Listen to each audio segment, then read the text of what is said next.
ममता बनर्जी की तुष्टीकरण वाली राजनीति पर कलकत्ता हाईकोर्ट का ऐसा हथौड़ा चला है कि ममता बनर्जी के रातों की नींद उड़ना लाजमी है। कलकत्ता हाईकोर्ट ने उस ओबीसी लिस्ट पर ताला जड़ दिया है जिसे ममता बनर्जी वोट बैंक की खेती के लिए स्पेशल पैकेज की तरह परोसना चाहती थी। दरअसल ममता बनर्जी ने वही जातियां दोबारा ओबीसी में घुसाने की कोशिश की जिन्हें कोर्ट पहले ही अवैध करार दे चुका था। अब आंकड़े देखिए, 2010 से पहले बंगाल में कुल 66 ओबीसी जातियां थीं, जिसमें से 55 हिंदू और बाकी 11 जातियां समुदाय विशेष की थीं। उस समय खास वोट बैंक की ओबीसी में हिस्सेदारी सिर्फ 20% थी, लेकिन ममता राज में इस हिस्सेदारी को पंप करके 55% से ऊपर पहुंचा दिया गया। और 2025 में जो नया खेल खेला गया वो तो धर्मांतरण को बढ़ावा देने से कम नहीं। मौजूदा समय की बात करें तो 3 जून 2025 को ममता सरकार ने बंगाल की 140 ओबीसी जातियों की लिस्ट जारी की, जिनमें 76 नई ओबीसी जातियों को शामिल किया गया। और इन 76 में से 67 जातियां सिर्फ एक समुदाय विशेष की हैं। यानी कि नई लिस्ट में ममता ने अपने वोट बैंक के 88% जातियों को जगह दी और हिंदू जातियों को सिर्फ 7%। ऐसे में समझ पाना मुश्किल है कि इसे अदर बैकवर्ड कास्ट कहा जाए या फिर ओनली ब्लेस्ड कम्युनिटी।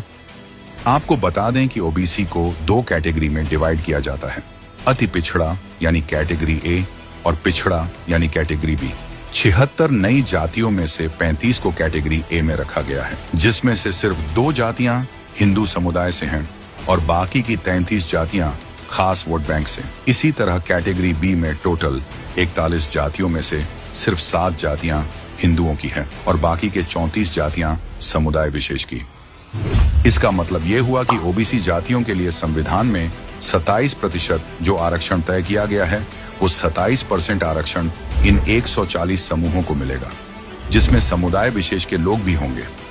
जबकि संविधान में धर्म के आधार पर आरक्षण का प्रावधान नहीं है, लेकिन फिर भी हाथ में संविधान लहराने वाले और खुद को संविधान का रक्षक बताने वाले इस पर मुंह नहीं खोलेंगे।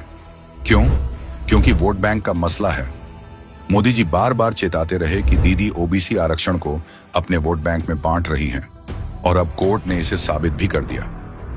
3 जून 2025 को ममता सरकार ने ओबीसी आरक्षण 7% से बढ़ाकर 17% कर दिया, ताकि इन नव प्रवेशित जातियों जो कि ज्यादातर खास वर्ग से हैं उनको फायदा तुरंत मिले। यही है असली वोट बैंक इंजीनियरिंग। पर कोर्ट ने इस फर्जीवाड़े की नकेल कस दी।